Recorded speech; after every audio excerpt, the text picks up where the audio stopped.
Hey, what's up, guys? It's your girl Kia, and I am back for another video. So, listen, I have been wanting to do this review of the Jubilee One Conservative versus 20 Feminists featuring Candace Owens. I've watched it several times, and I have a lot of thoughts, especially as being a Black woman who really doesn't understand feminism in 2025 and who can sometimes agree with Candace Owens. I wanted to see how this whole Jubilee 20 versus 1 was going to go with her. She's a great debater. She's very smart. You may hate Candace Owens, you may love her, it doesn't matter. She's a great debater. She's very smart. She's a very smart woman. And she's very no nonsense. So I wanted to do at least one of my favorite clips from this, and that is when she actually goes back and forth with one of the most annoying feminists. And the reason why I want to do this video in particular is not so much like a clickbaity thing, but to kind of let people know that this is why people get mad at feminism. So honestly, and this is why I don't get feminism. When I see, women like the one in this clip, it's really one of those off-putting things of, this is uncomfortable, you sound cringy, you sound single, and you just sound like a frustrating woman who nobody ever wants to be around. So let's go ahead. I'm going to go ahead and let's get started and let's watch it together.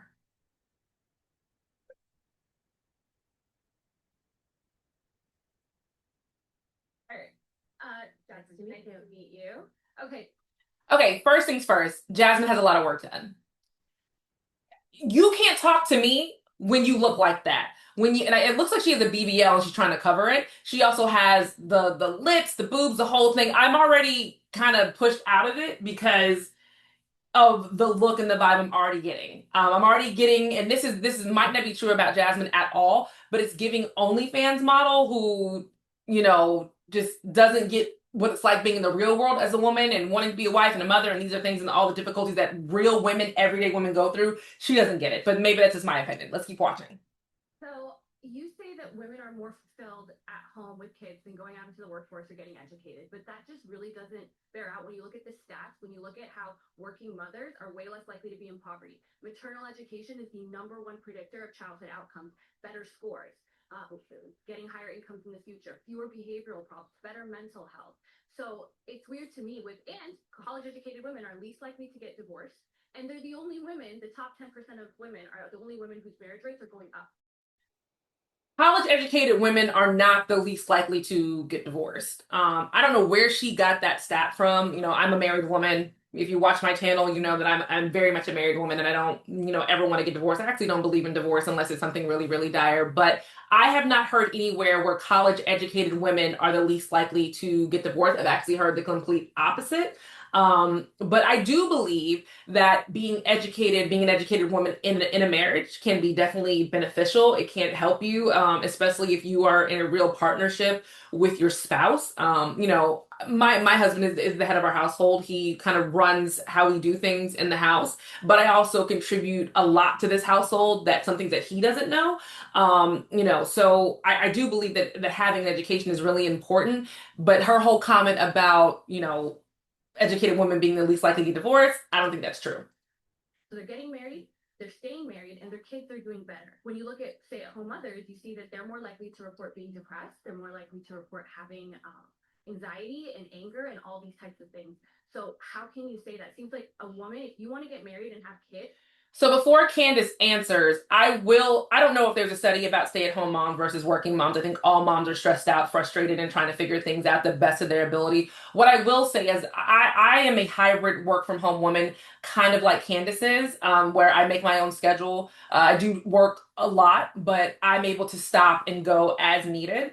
So, my lifestyle is a little bit different than most, stay-at-home moms are because I do have work. But what I've seen with a lot of stay-at-home moms in my community and the women that I'm around, they are stressed. They are sad. They are depressed. Is that all of them? No. Just like it's not all working moms. But I will say that from what I've seen, a lot of the stay-at-home moms are doing their best at a certain point to try to be fulfilled. But during those first 2, 3 years of them being a stay-at-home mom, maybe 2 years of being a stay-at-home mom, they really, really struggle. Like they really do struggle, especially if they don't have like a good support system. They have husbands who work, which is great, but the husbands work to support, so they're not home a lot. And the women tend to feel loneliness, and they definitely try to find mom groups. You know, I have belonged to on the outskirts of a couple mom groups. I have friends, you know, who are stay-at-home moms. We get the kids together and we have adult conversation. Because what I've noticed with a lot of the stay-at-home moms, what they're craving is being able to stretch their brain outside of what's happening in their house and with their kids. And sometimes that can feel a little daunting when they're just by themselves majority of their time. So I do not think, I believe her that stay-at-home moms aren't as happy as people like to portray, like, and they're so fulfilled 24/7. I think they're on the same level of not being fulfilled and not being satisfied as working mothers. You should go to college, have a career.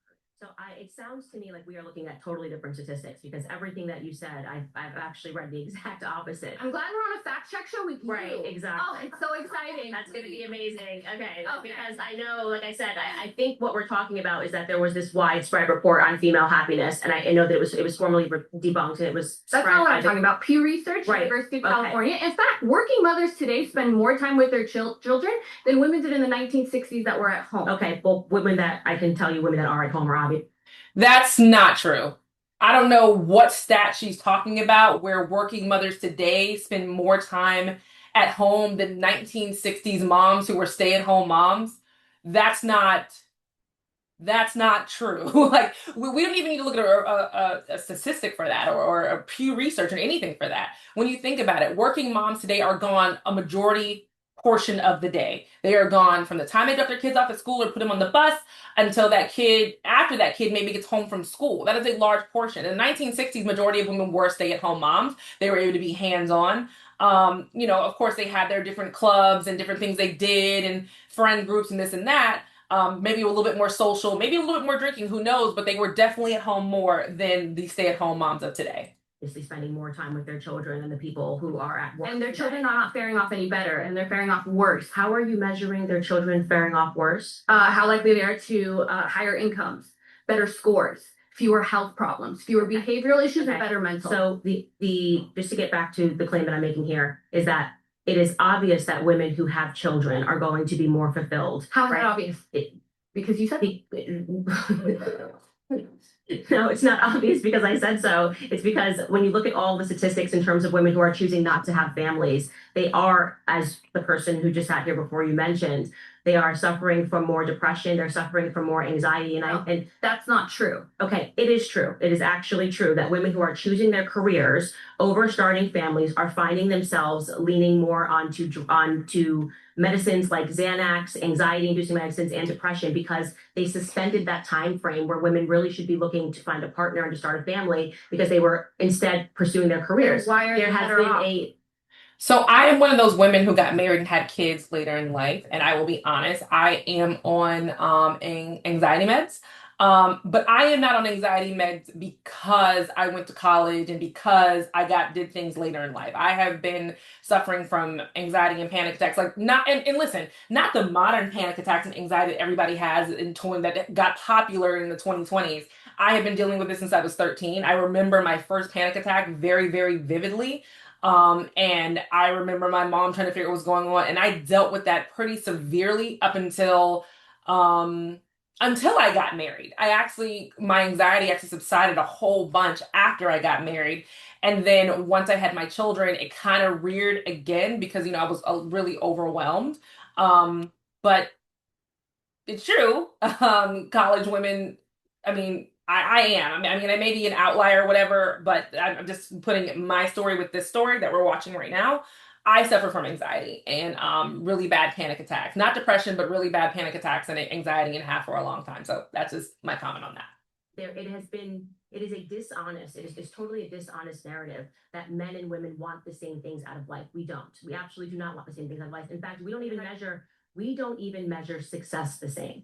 Men and women don't even measure success the same. So, right? but tell me how the women who are working and getting educated, why are they faring off better in all of these? I am telling you that I do not believe they are faring off better in all of these measures. I do not. I am because of what? They're not. Telling you that we are looking at totally opposite statistics. Like, so you're sitting here telling me that the statistics show that women who are working are producing better children, but I am saying that women that grow up in a a two-family home where the mother stays at home are faring off better than the children who are being raised in an environment Where the women are working. where both of the parents are Why don't working you away stay from the home? home.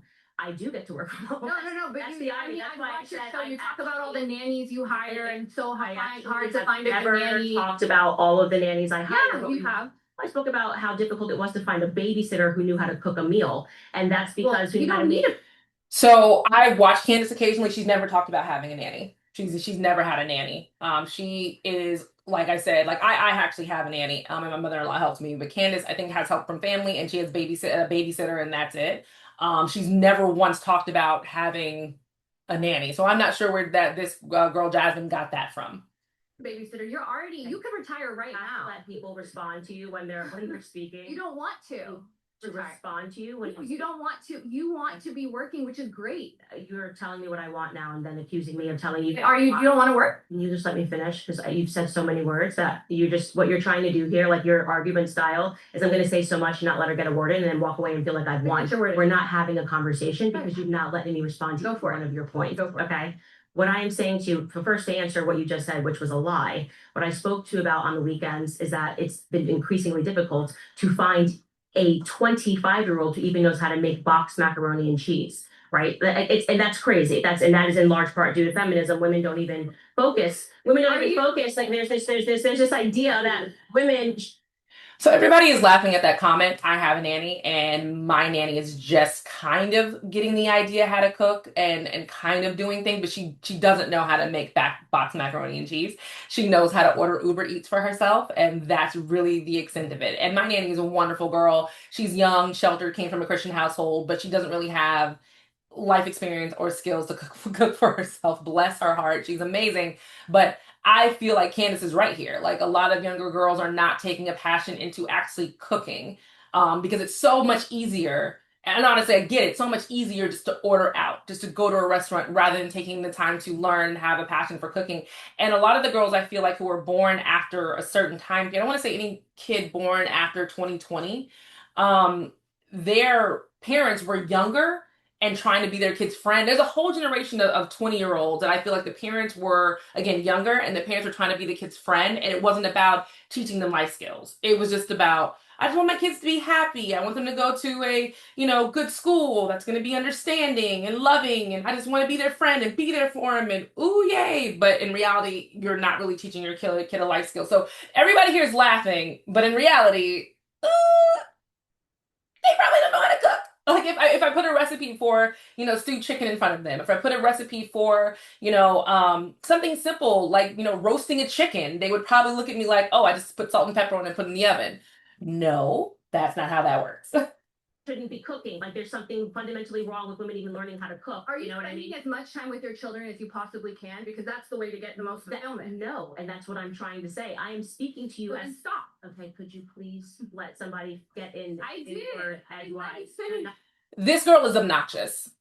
This girl is obnoxious. And what she's doing, and I understand what she's doing from a social media standpoint, she's looking for a good clip. She's hoping that Jubilee clips her, and even me, I'm clipping her right now. Not because I'm trying to give her, more airtime, but to say this is the problem. This girl is the issue.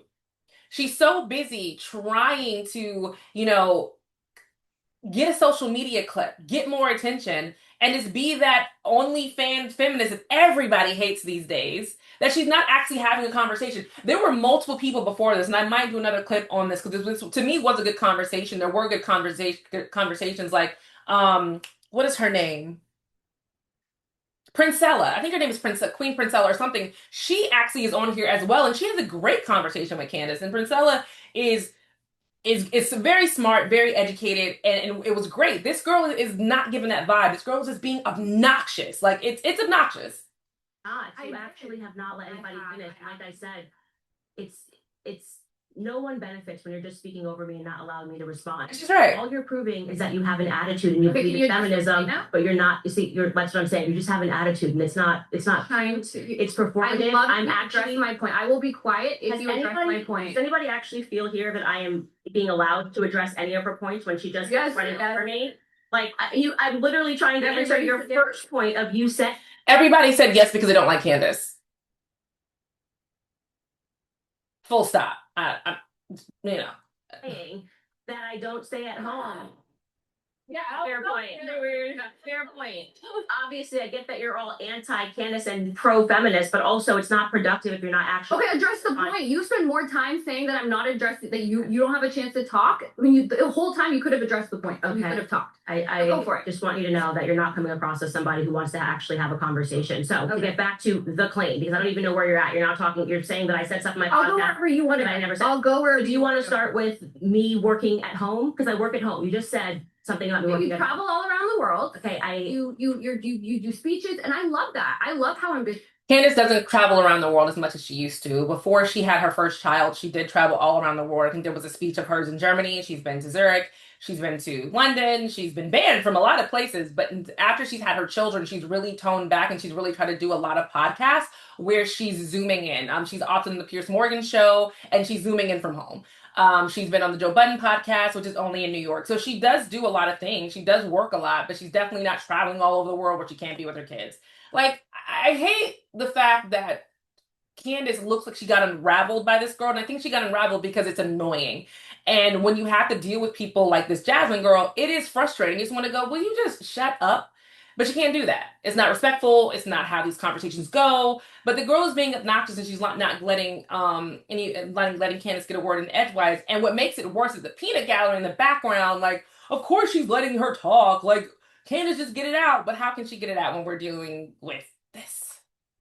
You are. That's a really great trait. And if you were truly study, you would be more fulfilled. Now, one thing you do find is women, they don't want to stay at home when you pull them. They just want flexible working hours and flexible working conditions like you have. And I think we should all advocate for that. It's not one or the other. But when you sit here and you go, you'll be more fulfilled doing this and spend all your time doing that, we would love for you to leave the public eye and go focus on what makes you fulfilled. Okay. Hey, All right, so that is the end of that girl Jasmine's clip. So again, I say the same thing that Jasmine says. Excuse me, not Jasmine, that Candace says. Not every woman is going to have the ability to work from home. It's just not going to happen. I am blessed that I found the job that I have. I am 1,000% blessed. Like Candace has worked hard to work from home. That is not an option for every single woman in the world. You know, but here's the real thing. Do I believe that women are more fulfilled as mothers and as wives? I can't answer that. But what I can say is that I am more fulfilled as a wife and a mother. I feel like a total and whole complete person. I am able to work. I'm a mom. I'm a wife. And this is the happiest I have ever been in my entire life. And that is because of my husband and my children. You know, and yes, having 3 kids is a lot. It's overwhelming. I get sad. I get upset. I get frustrated. I get this. I get that. Da, da, da, da. I could keep going on and on. But I am the most fulfilled now than I was in my 20s single trying to figure things out. Do I think that every woman should have kids? This is going to sound crazy, but yes, I don't think they should. Let me rephrase that. I would hope that every woman gets the opportunity to be a mother. I do, especially women who want to do it and can't. I feel bad for those women every day who want to do it and can't, because it is a wonderful experience. I truly enjoy it. But if women decide that they don't want to, I'm not like, oh my God, you're so not fulfilled. I'm more just like, all right, that's a life choice. I get it. You know, I understand. And I feel like what happens is women who are in their 30s and you know, nowadays 30s and 40s who don't have kids, they're ecstatic about it. They're fine with it. It's happy to live their own life and travel where you want to go. But you reach a point, I want to say like in your 60s, where you're going to wish you had some type of family, some type of thing to bring you joy outside of yourself. And that a lot of times as kids, a lot of women who are older find joy in watching their adult children grow up and be these strong, awesome people and bring little people home that they don't have to really watch and take care of. I feel like that's my mom's best thing right now in her life. To watch her kids have great spouses and work and do these great things and bring the grandkids by and then send their little butts packing. Like she can love without responsibility. And that's the best thing for her. So that's when I think a lot of women will feel it is in that later time in life. Not now. Right now, it's comfortable, it's easy, it's fun. But in that later time in life, they're definitely going to feel it. Do I think every woman should get married? I think every woman should try to get married. Marriage is not for everybody. I know there's a lot of women out there who are just looking for the wedding dress and the wedding and not looking for the actual marriage, which is where the work comes in. But I do think that women should get married. I think that women should get married before they have kids. It's a whole separate conversation. But that's just a quick clip I wanted to watch from the Jubilee, one conservative versus 20 feminists. I might do Princella after because I really like that conversation because Princella is really, really smart. But I just wanted to put this video out there. So drop in my comments. Let me know what you think. Let me know if you're a feminist and you feel completely differently. Let me know if you're a Candace Owens fan. I am a Candace Owens look through her window and wave hi and then go back into my yard. That's me. So let me know if you feel the same way I do. And I will see you on the next video. Bye.